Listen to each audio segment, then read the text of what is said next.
But that is not the case in literature from ancient India. They fight intensely, they hunt intensely, and they love intensely, becoming the first such state in Indian history. Who is this Veda Vyasa? There is a connection. Let me explain.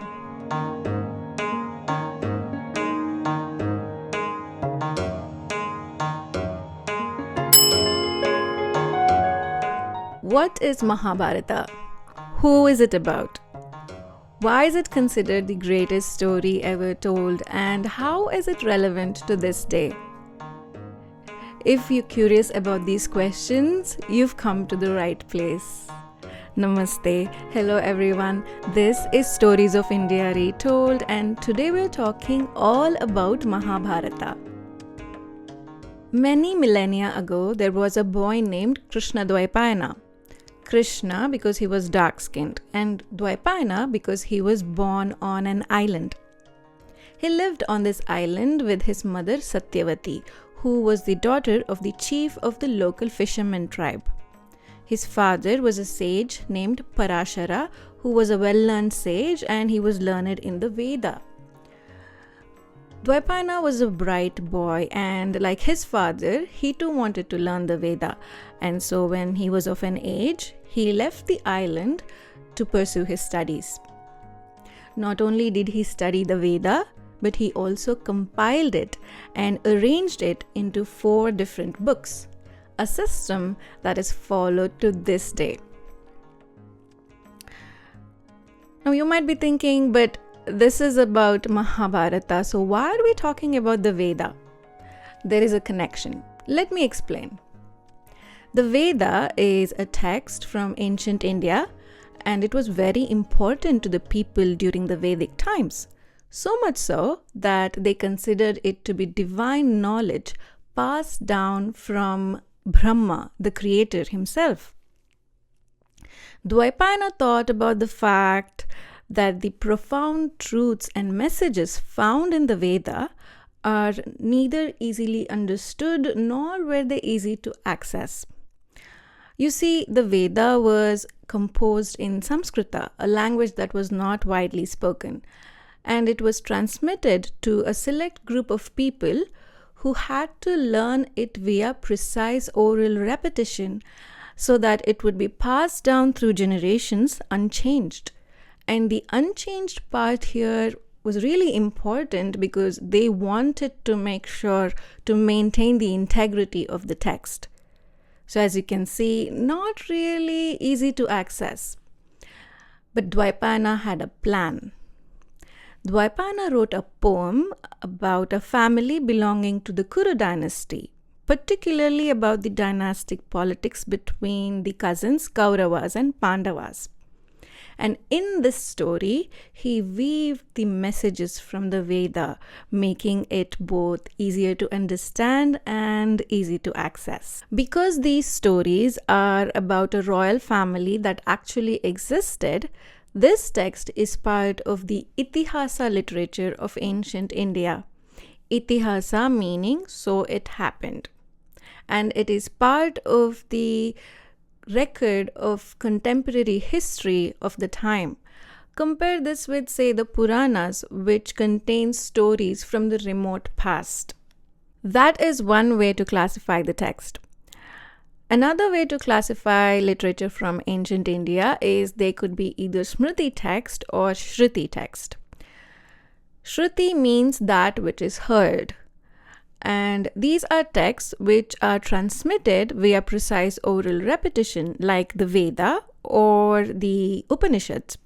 These texts are composed in Sanskrita and they contain divine revelations. Texts which took these divine revelations and talked about them and explained them and were geared more towards the masses were written down to be transmitted. They were called Smriti text. Smriti means that which is remembered. And Mahabharata is a Smriti text. We know that Mahabharata is an epic, and the stories in the Mahabharata are sometimes referred to as myths. But according to ancient Indian literary tradition, it is called Itihasa or history. So, which is it? That's a difficult question to answer. So, what is a myth? A myth is an oral repository of stories belonging to a group of people. They contain stories about creation, civilization, and their heroes. It's a social practice. Myth may not be true at all, and it has no structure, nor does it have any pattern, and it has an element of magic to it. There are stories about gods, demigods, magical creatures, and their interactions with the human. An epic, on the other hand, is an established literary genre. It has a structure, a pattern, and it is based on true historic events. In the Western literary world, you can make a distinction of, say, for example, the Odyssey is an epic and the Greek myths are myths. But that is not the case in literature from ancient India. You can't make that kind of a distinction. For example, in the case of the Mahabharata, you will see stories about gods, demigods, magical creatures. You'll also see stories about civilization and creation. And along with it, you will see stories about a dynasty, its genealogy, its history, religion, politics, spirituality, metaphysics, and so on and so forth. So sometimes it is difficult to even figure out what is fiction and what is not. Not only that, remember, Dwaipayana included the wisdom from the 4 Vedas in these stories, and so the Mahabharata is sometimes referred to as the 5th Veda. This gives it a sacred status. And so people can sometimes be very sentimental about these stories, and different people have different approaches and ideas about these stories. So it becomes really difficult to put this story in a box and call it an epic or a myth or part of history, because it is all of that and more. Dwaipayana composed the Mahabharata between 8th to 9th century BCE. He worked on it for a period of 3 years. He wrote 60 chapters, and with 8,800 shlokas or couplets, the book was called the Jaya or victory. After its completion, Dwaipayana passed down the stories to his students. He passed part of it down to his student, a Sauti or bard named Vaishampayana. Other Sautis are mentioned in the Mahabharata. Some of them are Romaharshana and his son Ugrashrava, and also Vyasa's son Sukha. Now, these narrators and others would retell the stories in various settings, like temples, religious gatherings, social gatherings, and other places. And not only that, these stories were told in different art forms like paintings, songs, and dance. And in this way, the story spread far and wide. And with each retelling, it took on a new form. Narrators began to pad the story with details about genealogy, friends, family, allies, enemies, and great people.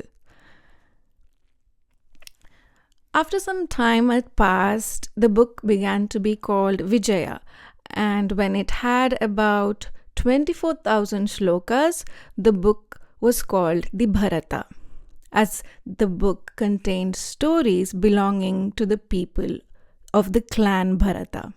As time passed, with more and more retellings, more and more details began to be added to the Bharata. Details about geography, history, politics, spirituality, metaphysics, and so much more were added.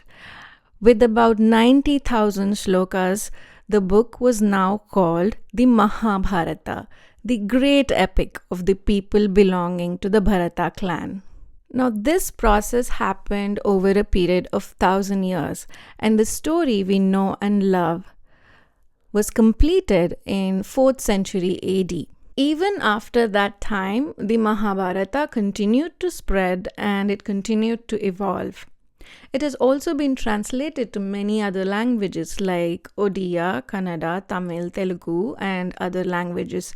And each time the author would add their own flair. And so you can imagine it has gone through a few changes. And speaking of adding their own flair, there are a couple of interesting things that I'd like to note. Have you ever seen an illustration depicting a scene from the Mahabharata and wondered why they're wearing the clothes that they're wearing? Like this one, for example.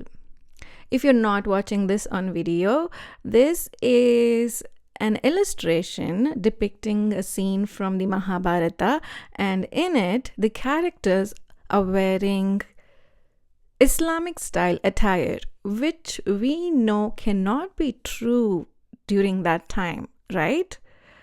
So what happened is the Mughal king Akbar had the Mahabharata translated to Persian, and this book was called Razamnama, or the Book of War, and it is an illustrated book. This book was written for the Persians by the Persians, which is why you see the characters wearing the clothes that they're wearing. Makes sense, right? Another really interesting version of the Mahabharata belongs to the people of the tribe Bhil, which is an ancient Indian tribe. Their version is different than, let's call it, the standard version. It is transmitted orally, and it is a collection of stories rather than one continuous narrative that you would find in the standard version. And their stories are reflective of what is important to the people of the tribe. For example, the character Vasuki, who belonged to the Naga tribe, is a more prominent hero than, say, even the Pandavas. Also, themes of kingdom, statehood, and caste are not present in their stories because these themes are not important to the people of the tribe. Isn't that fascinating? I absolutely love it. So as you can see, there have been many versions, translations, and editions of the Mahabharata. Some are just different versions. Some are edited to make them more child-friendly. Some are biased, and some, unfortunately, can have certain motivations or agendas. And so in the midst of all of this, to find a version that is standardized, I think, is the best way to approach the story. Not that there is anything wrong with somebody's version or somebody's interpretation, but for me personally, I wanted to read the original version of the Mahabharata first so that I can make my mind about the interpretations and other translations. In the year 1919, BORI, short for Bhandarkar Oriental Research Institute, based in Pune in India, undertook the mammoth task of putting together a critical edition of Mahabharata. Over a period of 5 decades, scholars pored over 1,259 manuscripts from all over. In the year 1966, the critical edition of Mahabharata by BORI was released. BORI's critical edition weeds out the shlokas or couplets that the scholars believed may have been later additions, and by later I mean after 4th century AD.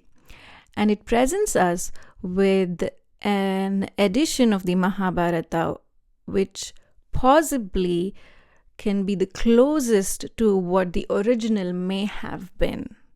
This is how the book is structured. The Mahabharata is made up of different episodes or parvas. There are 2 ways to classify them, and depending on the type of classification, you can have either 98 parvas or 18 parvas. Each parva is made up of chapters or adhyayas. In all, there are 2113 adhyayas, and each adhyaya is made up of shlokas or couplets. And in total, there are 90,000 shlokas. The complete and original text consists of approximately 2 million words. And what you see in the book when you read this story is that a character in this story itself becomes a narrative of a second story within the first story itself. So this type of narrative technique is called the story within the story or embedded narrative. And there are many such layers of stories within stories, and this is called nested stories. I'm mainly reading the Mahabharata, complete and unabridged, translated by author Bibek Debroy. It is based on the critical edition of Mahabharata published by Bori. It is a set of 10 books, a lot to go through, but I've really been enjoying reading it. It's right there on my bookshelf, if you can see it. So if anyone is looking to read a translation of Mahabharata, I would highly recommend this book. Let's look at the story of the Mahabharata more closely. It can be summarized in a quote from the text itself. It goes like this: "Whatever is found here on dharma, artha, kama, and moksha may be found elsewhere, but whatever is not found in it cannot be found anywhere else." Basically, what they're saying is Mahabharata is about everything. The Mahabharata begins with the retelling of this epic by a Sauti or bard to the sages and kings gathered for a snake sacrifice organized by King Janamejaya, who is the descendant of the Pandavas. The epic starts with the history and genealogy of the kings and princes of the Kuru dynasty. Successive chapters tell the story of Kauravas and Pandavas, their births, their relationship, the dynastic politics, the Kurukshetra war and aftermath, and it ends with the death of the Pandavas and their entry into the spiritual world. While telling the story of the beginning and evolution of the Kuru dynasty, the bard tells many interesting love stories about the kings and princes. The stories about how the kings met their future wives and the stories about the births of the princes. And when I think about it, I find that love is a significant theme in the Mahabharata. Apart from the love stories that we get to see, we also see the love between the Pandava brothers, which was a unifying force and helped them achieve victory. There's also the blind love that Dhritarashtra and Gandhari had for their children, which eventually led to their destruction.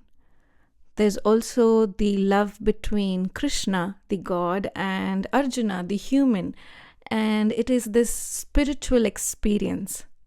Through these stories and more, we get to learn about the history, values, and traditions of the people of the time. Who are the Kauravas and Pandavas, and what is the Kuru dynasty? Kauravas and Pandavas belong to a line of rulers who are said to have descended from the deities related to Chandra or moon, and so their lineage is called the Chandravamsha or lunar dynasty. Some say that the kings and princes of this dynasty have the energy from the moon, and that makes them more passionate and sensitive, a little bit emotional. And so that is the reason we see some intense stories. They fight intensely, they hunt intensely, and they love intensely. Compare this with, say, rulers from the other major dynasty, the Surya Vamsha or the Solar dynasty.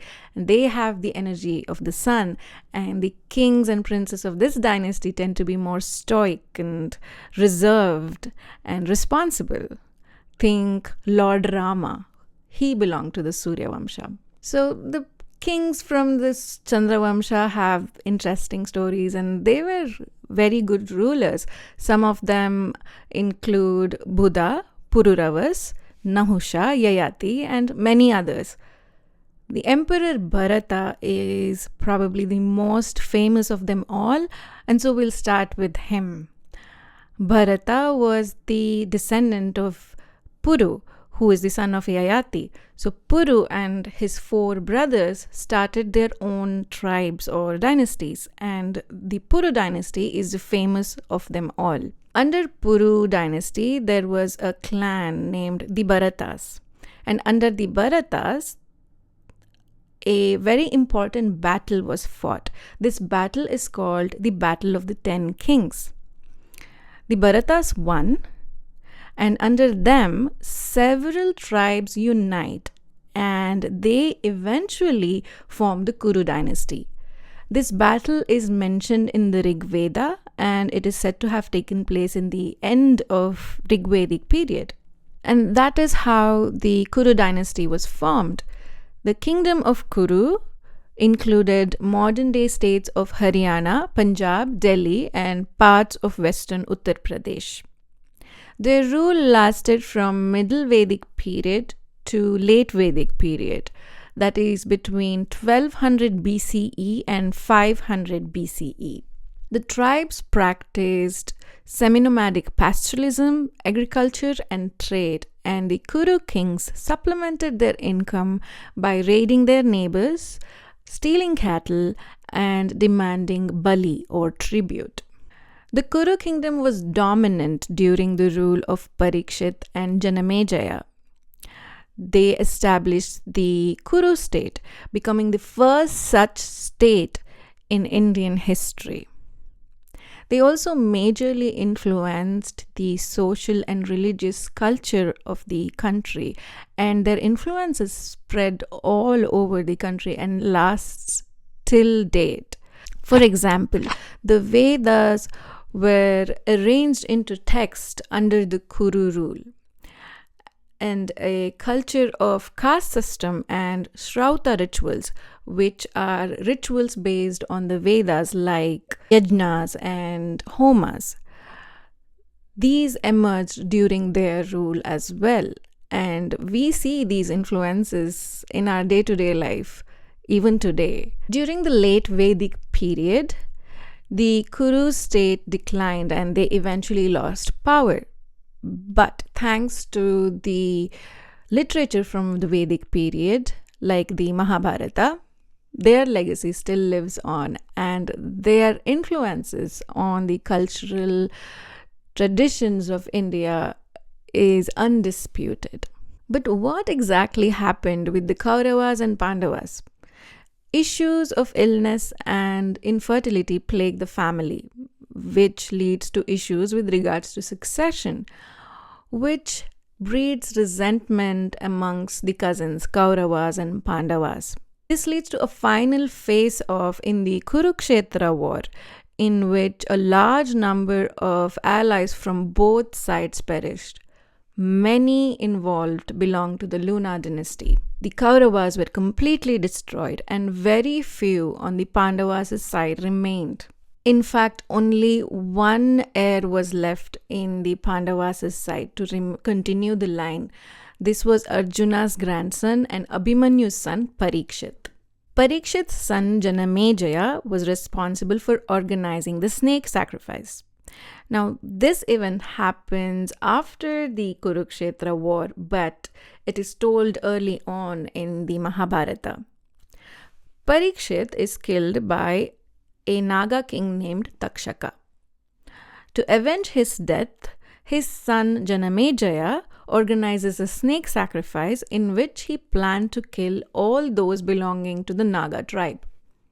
And it is in this snake sacrifice that he asks the bard to tell everyone gathered the story of the Jaya as told by Krishna Dwaipayana.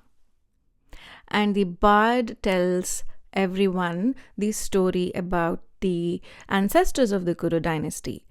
And not only that, he also tells them the story of why Takshaka acted the way he did, why the relationship between some belonging to the Naga tribe and the Pandavas soured, and stories about why people acted the way they did, about right and wrong and dharma and other stories. We cannot talk about Mahabharata without talking about dharma, Bhagavad Gita, and Krishna. The main theme of the epic is the importance of upholding dharma or sacred duty above all else.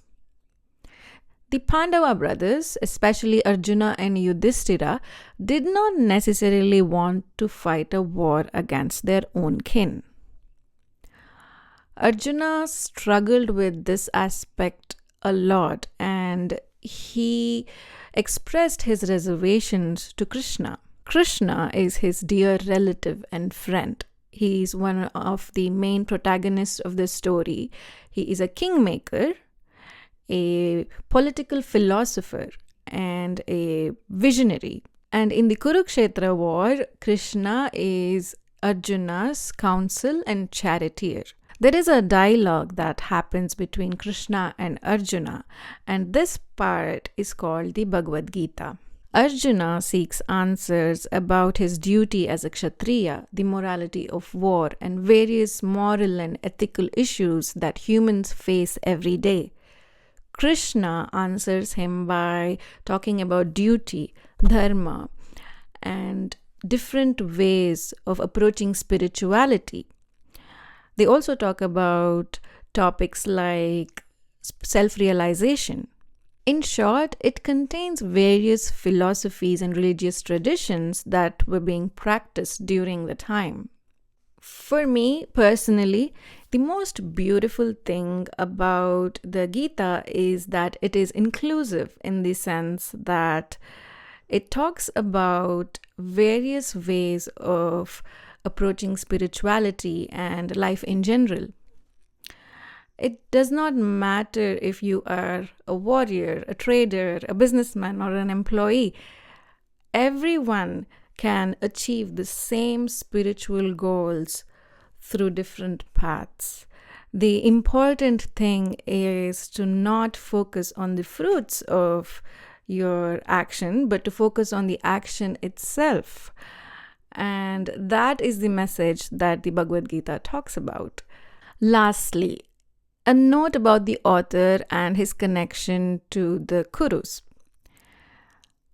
It is often said that the author of the Mahabharata is Veda Vyasa, and that is not exactly accurate. We know that the author of the Mahabharata is the sage Krishna Dwaipayana.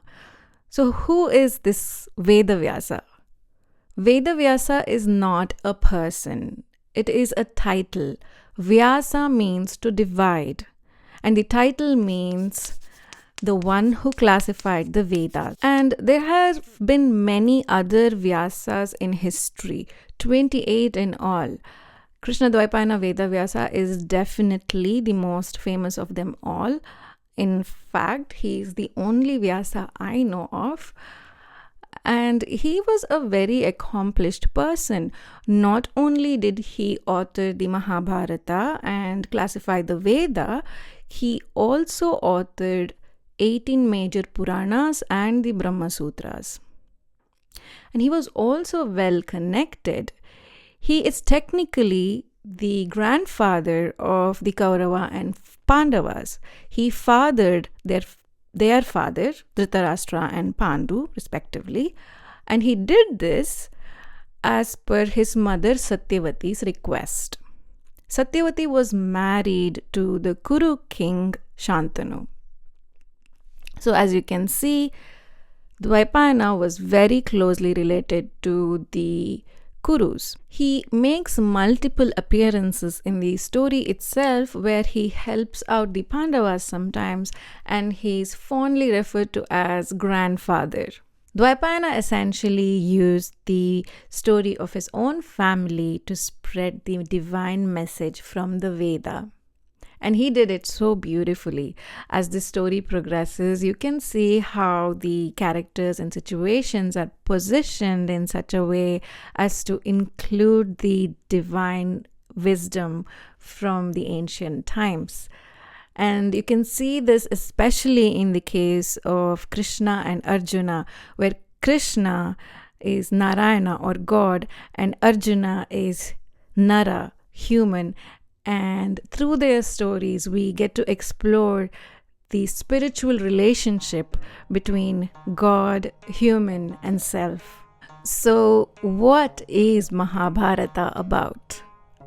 It is not just about war and dynastic politics, nor is it just about God, spirituality, and religion. It consists of religious, social, political, and spiritual ideas of the time.